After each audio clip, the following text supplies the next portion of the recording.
Assalamualaikum warahmatullahi wabarakatuh. Salam sejahtera bagi kita semua. Alhamdulillah pada pagi ini kita masih diberikan kesempatan dan kesehatan sehingga bisa bertemu kembali dalam pertemuan ketiga untuk membahas tentang materi hukum perjanjian dalam mata kuliah pengantar hukum bisnis. Eh, Baik, untuk profil saya mungkin ada di slide saya di belakang, bisa kalian lihat nanti setelah perkuliahan. Untuk kali ini kita langsung saja kepada materi ya. Jadi hukum perjanjian, materi ini disusun oleh saya sendiri, Nur Gufron, SHMKM. Pengertian dari hukum perjanjian itu sendiri diatur dalam pasal 1313, yaitu KUH Perdata, menyebutkan bahwa perjanjian atau persetujuan adalah suatu perbuatan dengan mana satu orang atau lebih mengikatkan dirinya terhadap satu orang lain atau lebih. Jadi yang dinamakan perjanjian ada suatu proses atau suatu peristiwa yaitu pengikatan dirinya antara seseorang dengan orang lain. Menurut Prof. Sudikno sendiri, yaitu salah satu pakar hukum yang ada di Indonesia, perjanjian merupakan hubungan hukum antara dua pihak atau lebih berdasar kata sepakat untuk menimbulkan suatu akibat hukum. Bisa dipahami ya untuk pengertian suatu perjanjian. Untuk asas-asas hukum perdata terkait tentang perjanjian, yang pertama yaitu tentang asas konsensualitas, yaitu asas ini pada dasarnya menyebutkan perjanjian dan perikatan yang timbul sudah dilahirkan sejak detik tercapainya kesepakatan. Asas konsensualitas ini lazim disimpulkan dalam pasal 1320 KUH Perdata atau BW. Jadi pada asas konsensualitas, suatu perjanjian atau suatu perikatan dikatakan sah apabila sudah tercapai sebuah kesepakatan. Selanjutnya yang kedua, asas kebebasan berkontrak, yaitu diatur dalam pasal 1338 KUH Perdata yang menerangkan bahwa suatu perjanjian atau semua persetujuan yang dibuat sesuai dengan undang-undang yang berlaku sebagai undang-undang bagi mereka yang membuatnya. Artinya dengan kebebasan berkontrak tidak ada tekanan dari luar antara para pihak yang akan membuat suatu kesepakatan atau suatu perjanjian. Dan yang ketiga, asas pacta sub servanda, diterjemahkan dalam bahasa Latin, berarti janji harus disepakati. Artinya, suatu perikatan atau suatu perjanjian yang telah dibuat oleh kedua belah pihak melekat antara hak dan kewajiban yang dibebankan kepada para pihak. Artinya mengikat dengan adanya suatu perjanjian sehingga berakibat hukum untuk harus ditepati.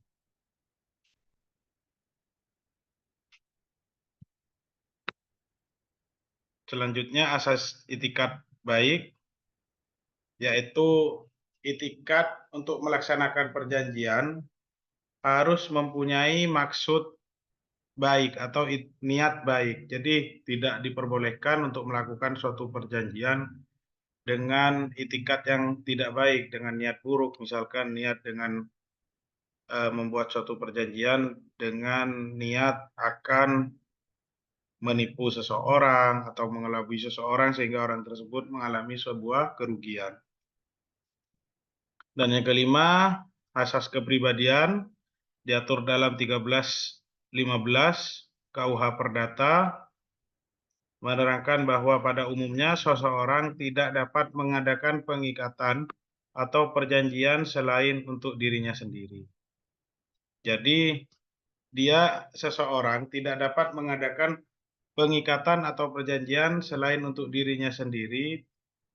Jadi perbuatan hukum yang dilakukan oleh para pihak itu mewakili kepada para pihak masing-masing.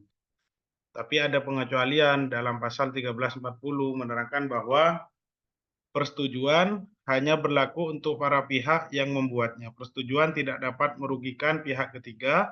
Persetujuan tidak dapat memberikan keuntungan kepada pihak ketiga selain dalam hal yang ditentukan.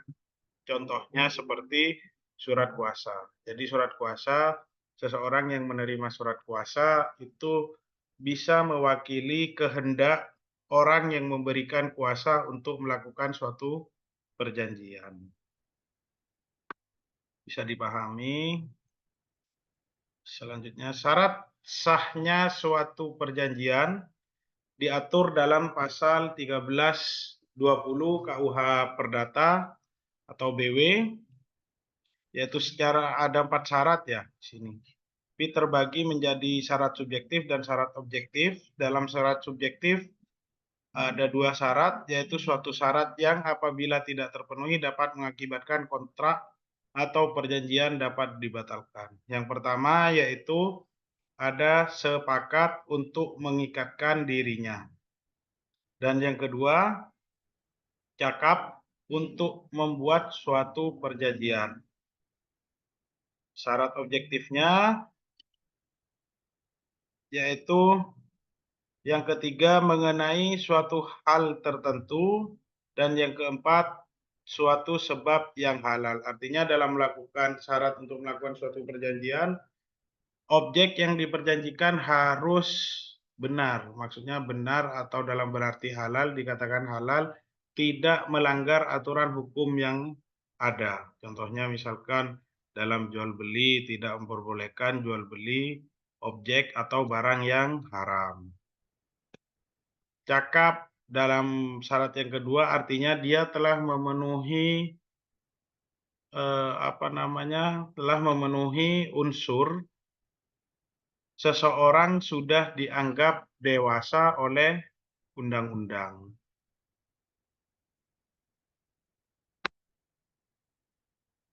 Setelah syarat sahnya suatu perjanjian, kita lanjut saja. Untuk yang pertama sudah jelas ya, sepakat. Jadi dalam suatu perjanjian harus ada kata sepakat atau mufakat antara para pihak yang melakukan suatu perjanjian. Nah ini, jadi kenapa pada syarat yang kedua, syarat sahnya perjanjian itu harus orang dewasa atau orang yang sehat secara akal ataupun waras ya. Jadi di sini juga dikategorikan dalam pasal 1330-nya KUH Perdata, orang yang tidak cakap untuk melakukan suatu perjanjian. Yang pertama orang-orang yang belum dewasa, yang kedua mereka yang ditaruh di bawah pengampuan, artinya masih di bawah umur, dan yang ketiga mereka yang telah dinyatakan pailit oleh undang-undang ataupun putusan pengadilan. Dan yang keempat, orang yang hilang ingatan. Bisa dikatakan sebagai inilah, orang gila ya. Jadi orang yang sudah hilang ingatan atau tidak waras, tidak bisa melakukan suatu perjanjian. Apabila tetap dilaksanakan, maka akan batal demi hukum suatu perjanjian yang dibuatnya. Selanjutnya kita perlu tahu juga tentang macam-macam perjanjian,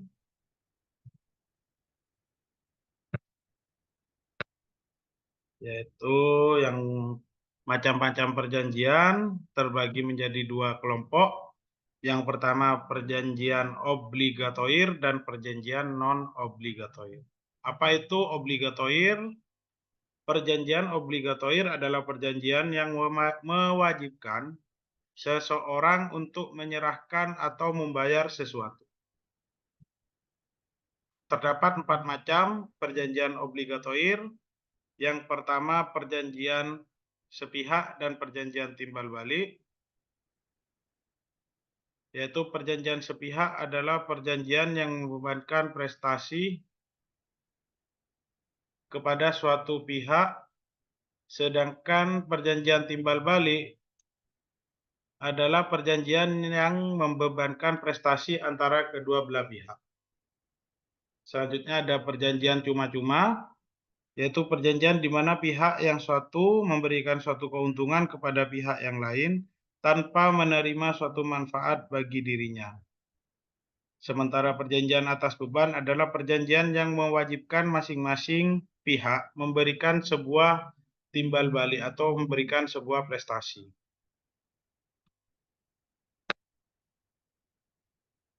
Selanjutnya, perjanjian konsensual, perjanjian real, dan perjanjian formil. Perjanjian konsensual, apa sih itu perjanjian konsensual? Yaitu perjanjian yang mengikat sejak detik tercapainya kata sepakat dari kedua belah pihak. Nah, ini seperti yang disebutkan oleh pakar hukum tadi, yaitu Prof. Sudikno. Jadi, perjanjian dikatakan sah apabila terjadi kata sepakat antar kedua belah pihak. Sedangkan perjanjian real ada perjanjian yang tidak hanya mensyaratkan kesepakatan, namun juga mensyaratkan penyerahan objek perjanjian atau bendanya, seperti contohnya jual beli tanah.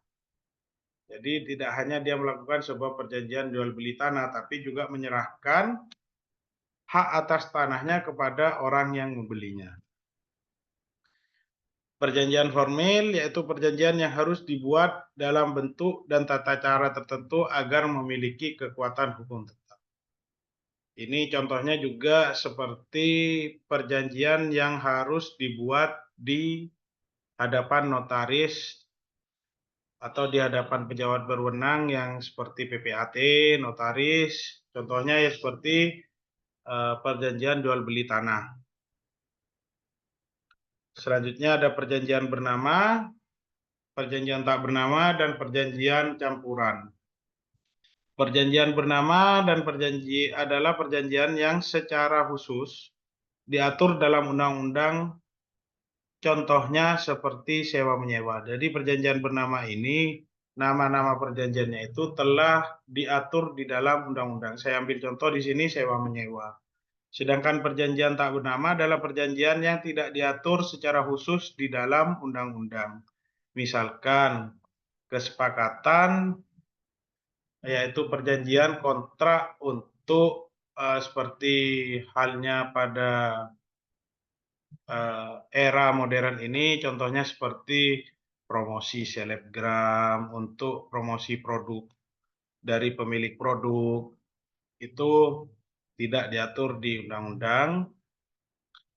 Maksudnya namanya itu tidak, nama perjanjiannya tidak bernama. Sedangkan perjanjian campuran adalah perjanjian yang merupakan kombinasi dua atau lebih perjanjian bernama. Yaitu suatu perjanjian yang namanya dicampur, dia terjadi adanya misalkan seperti perjanjian jual beli plus sewa. Misalkan seperti penjualan TV dan juga pemasangan TV-nya. Jadi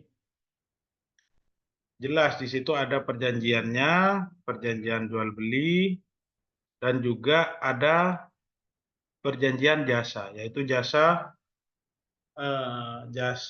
pemasangan terhadap TV tersebut. Ini hanyalah contoh-contoh kecilnya ya.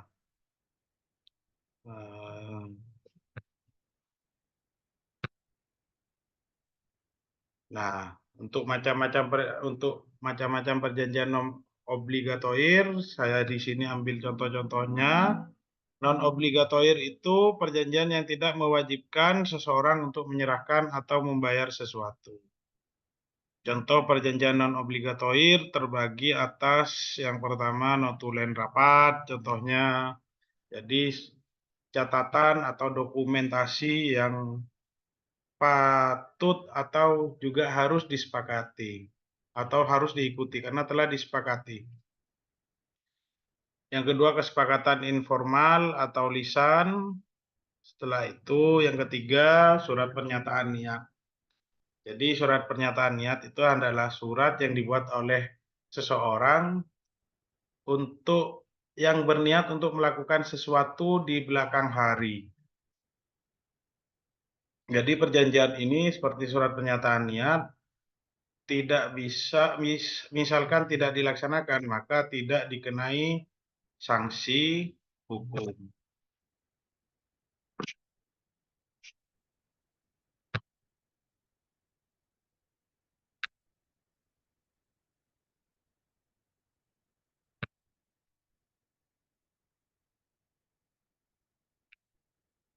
Nah, setelah tadi kita belajar tentang hapusnya suatu perjanjian, tentang syarat sahnya suatu perjanjian. Untuk kali ini kita juga harus membahas hapusnya suatu perjanjian sebagaimana diatur dalam pasal 1381 KUH Perdata. Yang pertama yaitu hapusnya suatu perjanjian karena pembayaran. Yang kedua karena penawaran pembayaran. Yang ketiga karena pembaharuan utang. Yang keempat karena perjumpaan utang atau kompensasi. Yang kelima karena pencampuran utang. Yang keenam karena musnahnya suatu objek. Dan yang ketujuh karena pembebasan utang. Yang kedelapan karena batal demi hukum atau dibatalkan. Ini seperti yang tadi saya sebutkan pada syarat sahnya suatu perjanjian, yaitu barang yang diperjanjikan harus halal atau diperbolehkan atau tidak melanggar hukum. Yang kesembilan karena berlakunya suatu syarat batal, yaitu syarat-syarat yang ditetapkan dalam suatu perjanjian, syarat-syarat pembatalan perjanjiannya.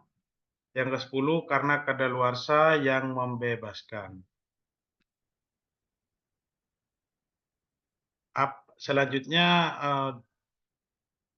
kita juga harus tahu ya, misalkan apa yang terjadi jika dalam suatu perjanjian terdapat force majeure.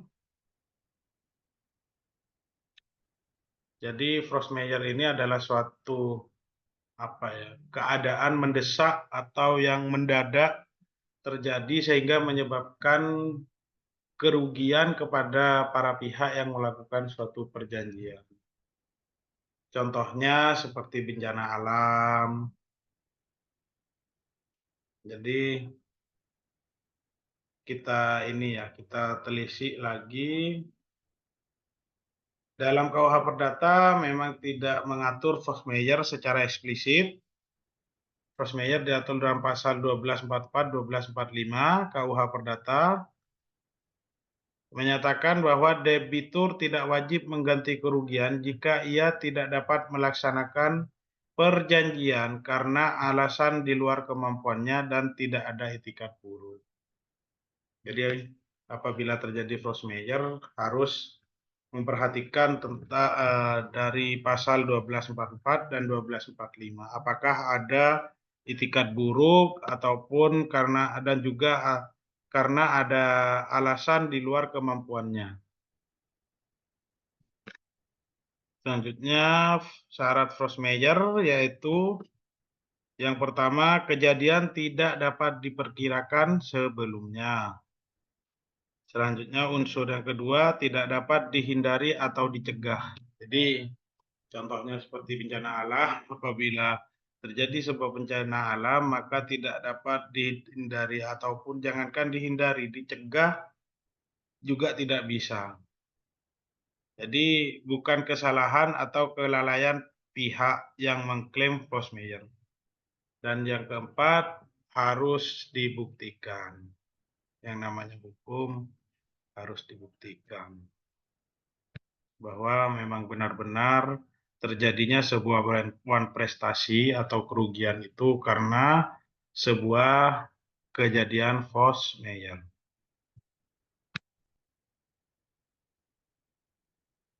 Nah, tadi yang namanya hukum perjanjian kan ada, kita nih sering di sehari-hari ada yang menyebutnya perjanjian, ada yang menyebutnya kontrak, ada yang menyebutnya perikatan. Sekarang kita untuk lebih mengetahui perbedaan perjanjian dengan perikatan. Secara persamaannya dari perikatan dan perjanjian atau persetujuan atau kontrak, adalah karena telah saling mengikatkan diri, salah satu pihak berhak menuntut sesuatu hal dari pihak yang lain, dan tuntutan itu wajib dipenuhi oleh pihak yang lain sebagaimana telah disepakati bersama. Sedangkan perbedaannya adalah pada tahapan dan implikasinya. Secara singkat, perjanjian atau persetujuan atau kontrak melahirkan adanya sebuah perikatan. Jadi setelah dengan adanya sebuah perjanjian atau kontrak atau persetujuan itu melahirkan sebuah peristiwa hukum, yaitu perikatan, yang dimana yang dikatakan perikatan melekat kepada kehendak, baik hak dan kewajiban para pihak yang membuat perjanjian.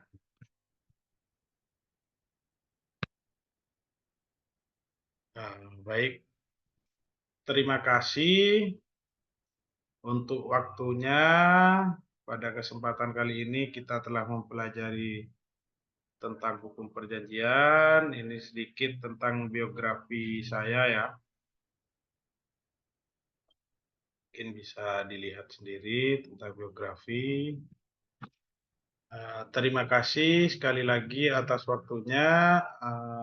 Saya tutup perkuliahan kali ini. Assalamualaikum warahmatullahi wabarakatuh.